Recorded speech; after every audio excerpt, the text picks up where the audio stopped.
Hey everyone, it's Adam, and we're going to review the Sennheiser HD450BT wireless headphones. This is actually my first pair of Sennheisers I've ever tried.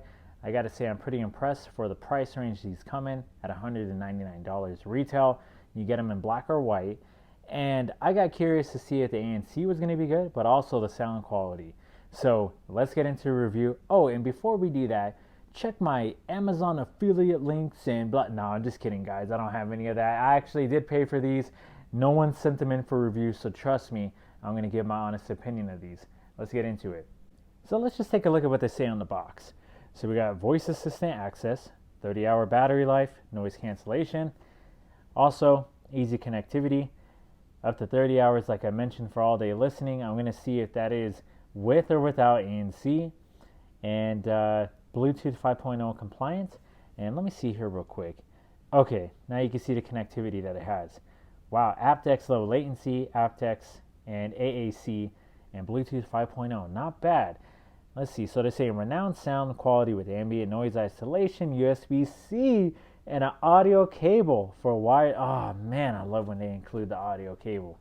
First thing we'll get into is the build quality and the design. They're plastic, and the foam ear cups are actually really nice. I have worked out on them.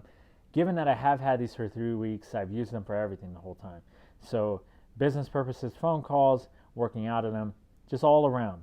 And I didn't mind doing that just because at their price range and the risk involved, I wanted to kind of pretend that I was using them for everything, which is what I'm assuming most people are going to do whenever they buy a pair of headphones they expect good quality out of. So I'm not hearing any creaks or anything when I pull it that far apart. I can kind of twist it and bend it. I think at this threshold it will break if I try to push the boundaries. So it feels like it didn't loosen it either. It feels like it's going to stay in its form. They do not clamp really hard, and all around they actually feel pretty dang comfortable in my opinion. So let's get into the functionality of this headset. With this button, you're going to access your assistant on your phone. With this, you're going to actually, I thought for a second it was volume up and volume down, but it's actually to skip and go previous, and you press it in the middle and that's the play pause. It's your volume up and down rocker. You have your USB-C outlet. You have your 3.5 millimeter headphone jack. And then you also got your button that's going to activate the noise canceling power on, power off, and hold it to connect. And then you have your microphone. And it's a very sensitive microphone for phone calls too. So I would say when it comes to phone calls, it's not most ideal if you're expecting a lot of ambient noise when we do get back into coffee shops and things open up again at the time of this video. But let's get into our microphone test so you can be the judge of that yourself. Alright, microphone test of the Sennheiser HD450BTs. You do hear a side tone, ambient pass-through effect with them, and it does stop everything that's playing, of course, since you're using the microphone. And it sounds like it picks up a lot of background noise and from playing this back, but it is nice that you can actually hear yourself just for safety and awareness. Alright, now we're going to do the microphone test as if there is ambient noise in the background, like you were at a campus or a cafe or something, and there's a lot of people around, things like that. So test 1, 2, test 1, 2. So with the battery life, I would say I hit almost right on the head with 30 hours. I got about 28 and a half. That's given that I was listening to music at around 70% and with the ANC on. So I would say they actually are pretty much right on point with what they claim. I'm actually really impressed with that. So because they're in that quote-unquote budget range, whatever that means nowadays with technology, if you fold them in, they do not turn off or anything. They do not turn on automatically like the Beats or any other headphones. Definitely not like the PXC 552s, or I think the PXC 550s do that too, if I remember right. But there's no sensors to where you put it on your head and you take it off, it's auto play, auto pause. And I think that's okay given that they have the functionality of the buttons right here and they work very well. It's really simple to use, so no smart sensor technology in these headphones. So with connectivity and distance issues, I noticed that when I went past about 850, 900 square feet from the distance of my phone, that's where the space that I live in, I had full coverage, but if I go beyond that and start to go outside and things like that, obviously I start to lose that.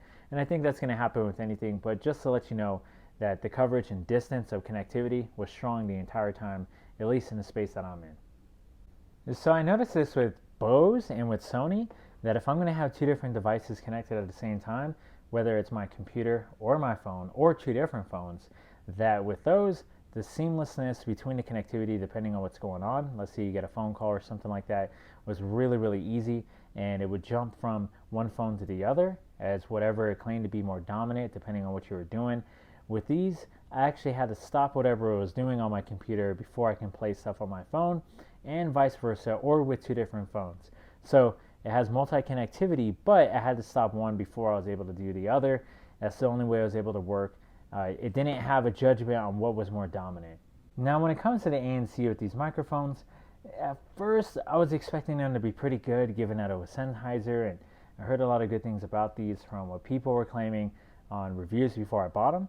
But I will say that they're good enough for low frequencies or things that are going to be constant, like most ANC headphones, like fans, just noise outside, music that's playing, or a TV that's on. Obviously, if you're right next to the TV, you're still going to hear it. The ANC can only go so far. But things that are a constant, the headphones are a good judgment of making sure it cancels that out as much as it can, but it's still not that much. I basically can put it this way. From 100 to 0% cancellation, it's really about 20% at best.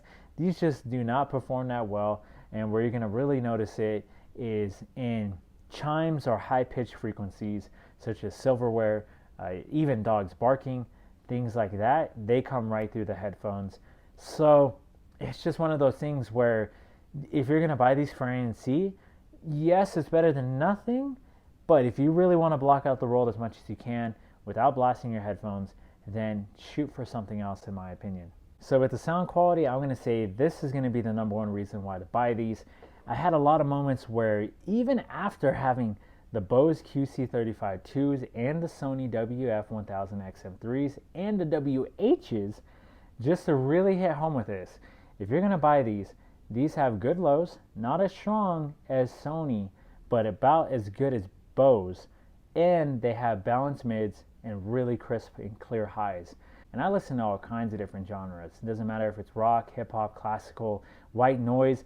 I mean, you pick it. Even when it comes to podcasts and audiobooks, it's just that type of headphone where I'm always just telling myself, man, I haven't heard that, or this sounds different in a good way than other headphones I tried, even above this price range.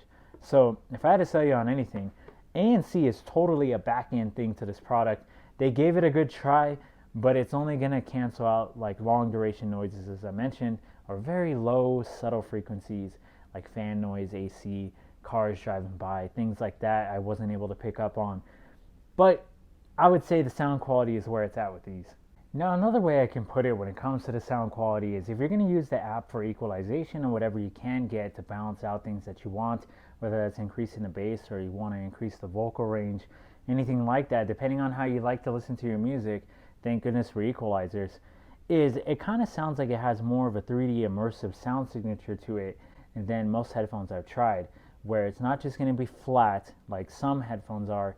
Given that passively, they do a good enough job, especially if you're listening to, music at a high volume. I mean, what headphone isn't going to do well with that?